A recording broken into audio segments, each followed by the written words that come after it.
الحمد لله نستعينه ونستغفره ونؤمن به ونتوكل عليه ونعوذ بالله من شرور أنفسنا ومن سيئات أعمالنا فمن يهده الله فلا مضل له ومن يضلل فلا هادي له وأشهد أن لا إله إلا الله وأشهد أن محمدا عبده ورسوله أرسله بالحق بشيرا ونذيرا اللهم صل على محمد وعلى آله وصحبه وبارك وسلم وصلوا عليه وسلموا تسليما رب زدني علما رب اشرح لي صدري ويسر لي أمري واحلل عقدة من لساني يفقه قولي فقال الله تعالى في القرآن الكريم فأعوذ بالله من الشيطان الرجيم بسم الله الرحمن الرحيم يا أيها الناس اتقوا ربكم الذي خلقكم من نفس واحدة وخلق منها زوجها وبث منهما رجالا كثيرا ونساء صدق الله العظيم. The ayah of the Quran that I have just recited to you, you probably would have heard it many times. However, we want to talk about one aspect of this ayah after I give you the explanation of this ayah. In this ayah, Allah subhanahu wa ta'ala talks about the creation of the human beings as a being. And Allah subhanahu wa ta'ala says, Ya ayyuhan nas, O all of you people, not just Muslims, all of you people, all of you human race, ittaqu rabbakum.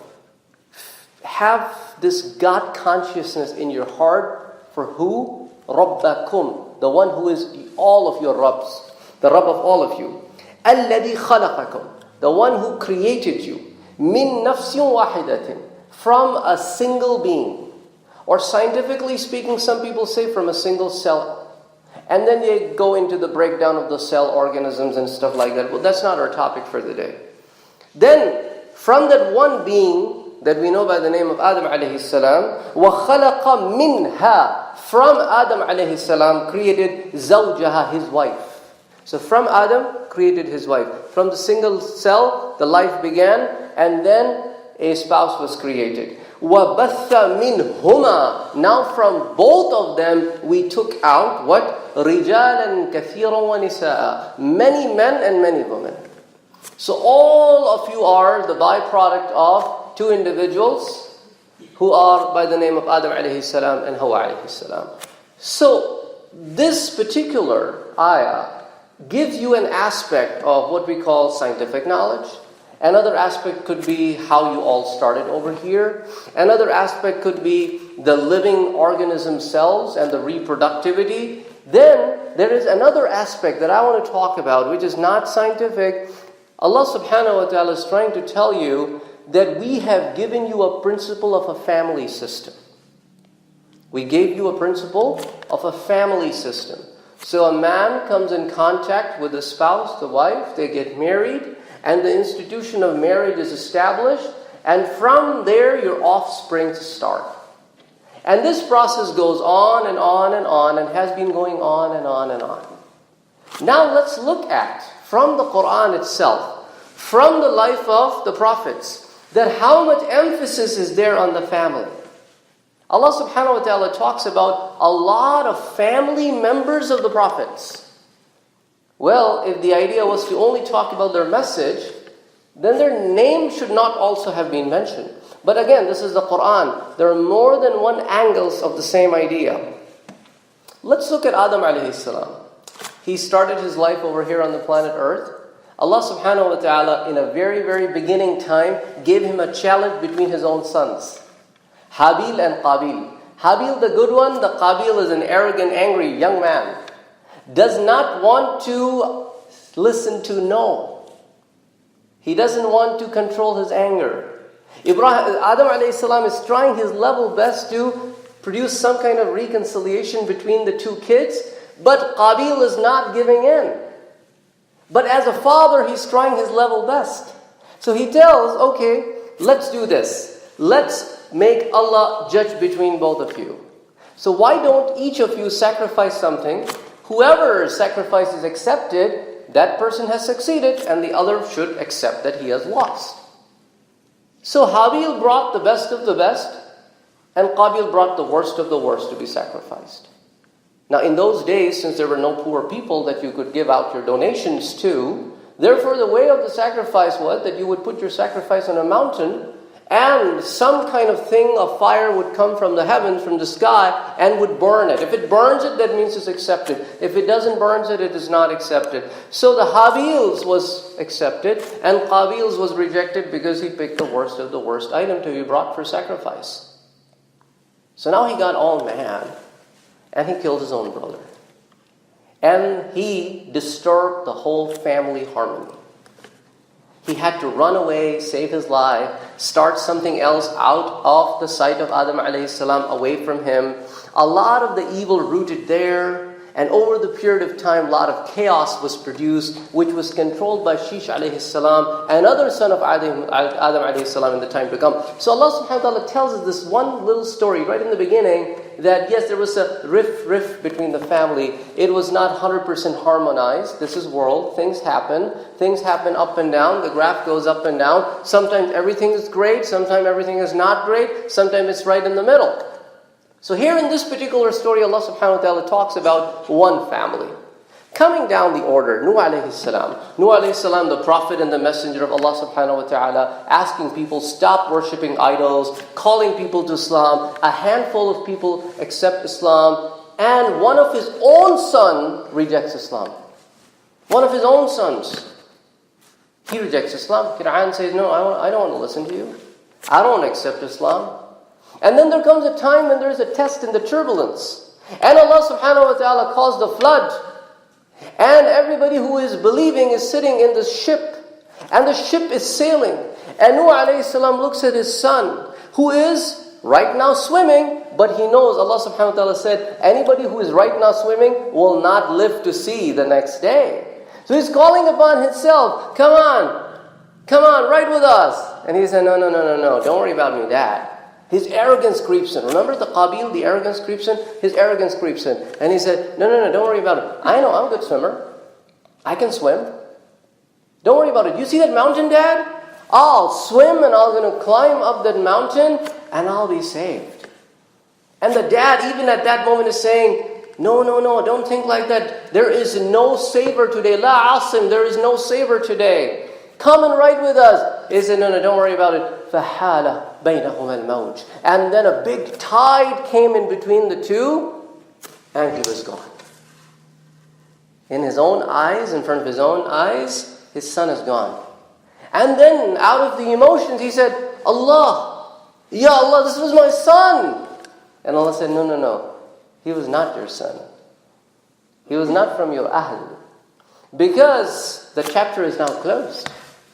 Your ahl was over here. Now he is among those who denied the truth. So another story that we see that there's not a perfect story. Let's move on. Then we come to Ibrahim alayhi salam. After asking Allah subhanahu wa ta'ala again and again and again, Allah fulfills his wish and gives him a son by the name of Ismail alayhi salam. A baby born, son, male. And Allah says, now take him and his mother and leave them in a barren land. Okay, Allah subhanahu wa ta'ala wishes so, goes out there and leaves them over there. But he's the dad. He goes and visits them. He wants to take care of them. Yet he knows Allah has a plan for them. Over the period of time, he goes there many times. The Kaaba gets built and all of that stuff. But then at the same time, he's consistently asking Allah subhanahu wa ta'ala that I have left my family in the wadin ghayri zi zara'in, in a valley where nothing grows. But Allah, I know you are the protector. If you have decided to bring them over here, you will protect them. فَارْزُقْ أَهْلَهُمْ مِنَ الثَّمَرَاتِ. So please give these people fruits, luxury of life. Fruit is a luxury of life. Fruit is not a necessity of the life. So give them abundance so that they can enjoy the fruits. And make turn people's heart towards this holy land. So that everybody can benefit from their spirituality. And keep them among those people who pray to you. So he is asking as a dad for his kids and their offspring and this whole city and everybody who comes in contact with them.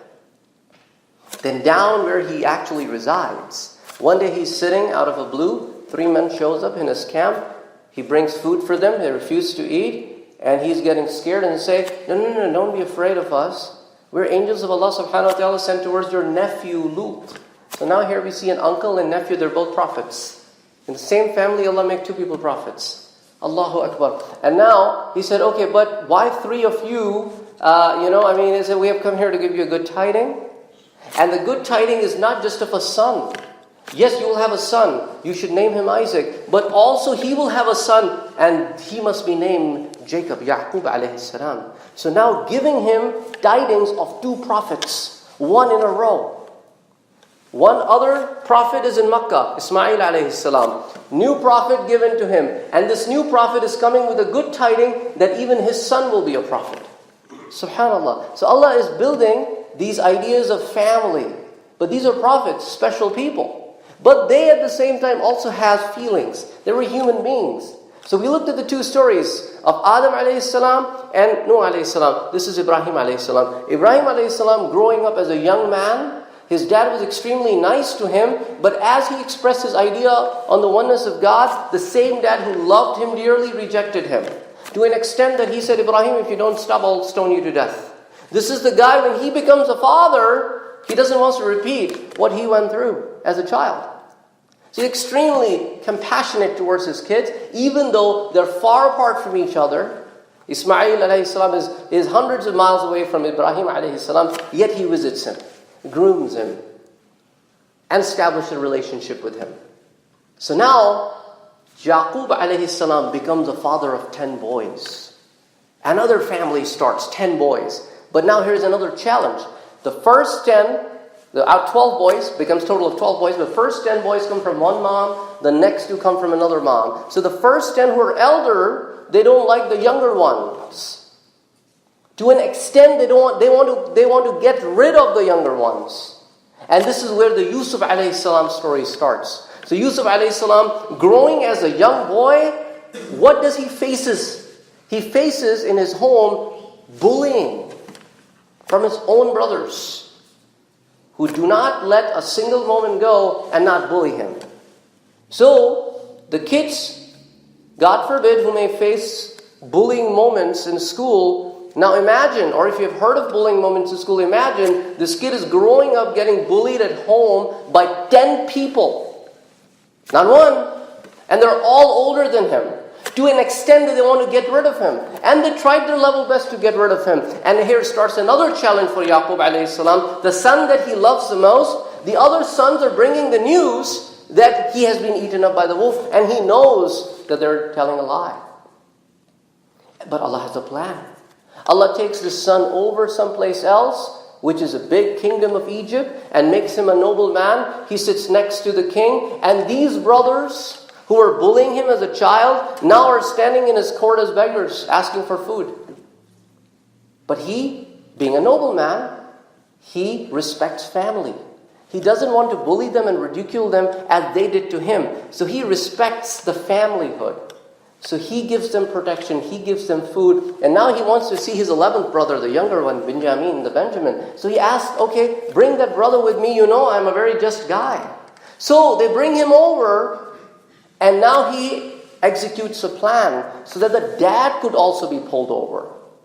So I'm not going to go into the details of the story. The long story short, when he reveals his identity to his brothers, and he said, how is my dad? He said, well, you know what, the dad is old, and he can't see properly. Then what does he do as a son? He takes off his shirt. This is a miracle of Joseph. He takes off his shirt and says to his brother, take this and throw it, put it on my dad's face. The moment this will touch his face, his eyesight will be back. And now these people are leaving Egypt. And the dad says to the family member, I smell Joseph. This is the love of a family we're talking about here. I smell Joseph, but you may think I'm an old man. And this guy comes in, one of his sons, puts Joseph's shirt on his face, and everything comes back. He now travels with the rest of his sons to Egypt to meet Joseph. And how does Joseph treat his parents? With an utmost respect. Utmost respect. Comes out, receives them, makes his parents sit with him on the throne. On the throne, he makes them sit with him, and then he starts telling the story to his dad. And in that story, he X's out. He minuses all those people who were good to him in the previous life. He said, you know what, Dad?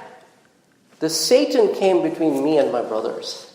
Subhanallah. He takes his brothers out of that because, remember, in the previous part of this story, what does he tell his brother? لا تثريب عليكم اليوم. Nobody after this day not just will have ill feelings against you, that's a big thing, will not even going to talk bad about you. That's it. Whatever has been done has been done. Now we are brothers. So he starts his story with his dad like this. The shaitan came between and my brothers, but Allah saved us. Allah saved me when I was in where? Prison. Allah took me out of the prison. And Allah subhanahu wa ta'ala gave me all these blessings. So when you build this family, there's a lot of love that is involved in this process.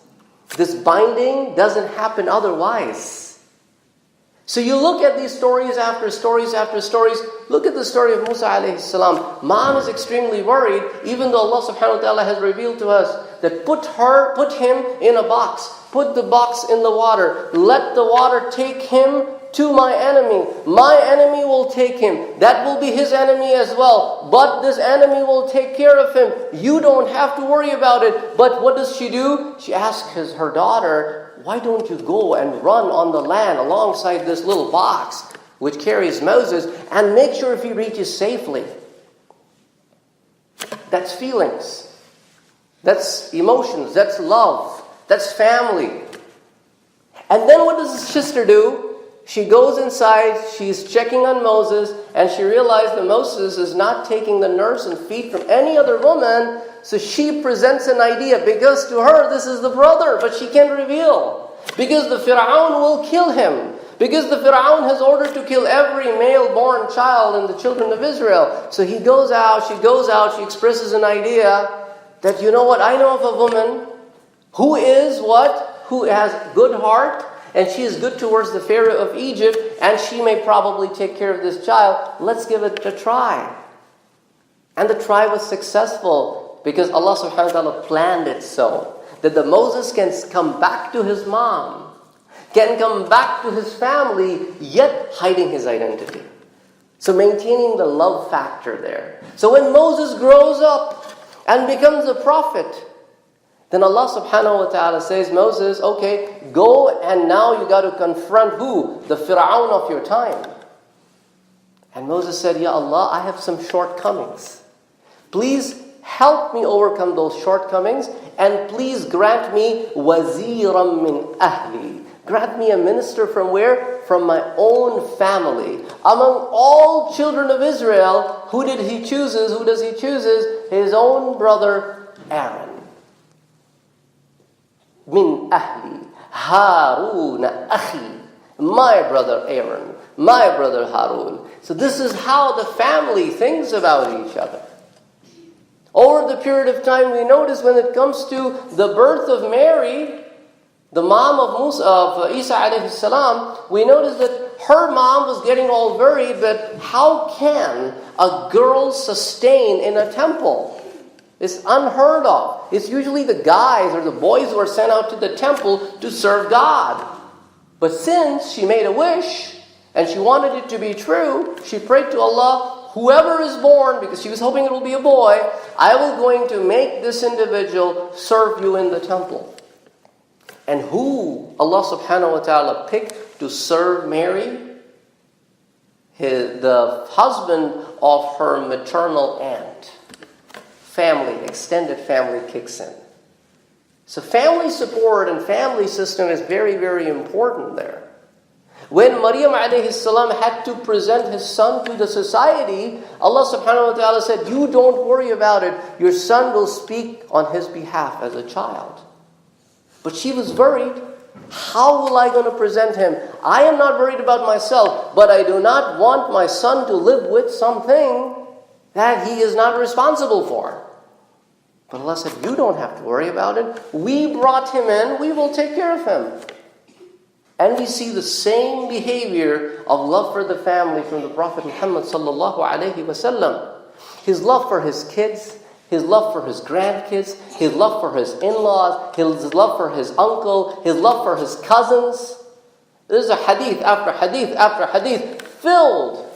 And then there are people that special arrangement was made by Allah subhanahu wa ta'ala for him that were included in the family of the Prophet, were included in the Ahl al-Bayt. They do not come in the definition of the Ahl. Why? Because Allah subhanahu wa ta'ala wanted this love to expand, because He is the seal of the prophethood. He is the final messenger. So what does He call His grandsons? He never called them His grandsons. He always calls them, these are my sons. Because they have now been included in Ahl al-Bayt. These are my sons. These are my flowers. These are my flowers. That is why the companions of the Prophet were extremely angry on those people who were responsible in killing of Hussein, because to them, you killed a flower from the garden of the Prophet. Because this was the flower that you smashed. How dare you do that? Because the Prophet said that my family is the same as the ship of the Noah. Whoever is riding shall succeed. Whoever leaves it shall be doomed. So the family is talked about all over the books of the Quran and the Hadith and the previous scripture. It's an extremely important element. So we need to go back and see in this book of Allah subhanahu wa ta'ala how much Allah subhanahu wa ta'ala gives importance to the relationships, to the family, to the husband and wife, to the kids and the parents, the grandparents, and the extended family. أقول قولي هذا وأستغفر الله لي ولكم ولسائر المسلمين فاستغفروه إنه هو الغفور الرحيم.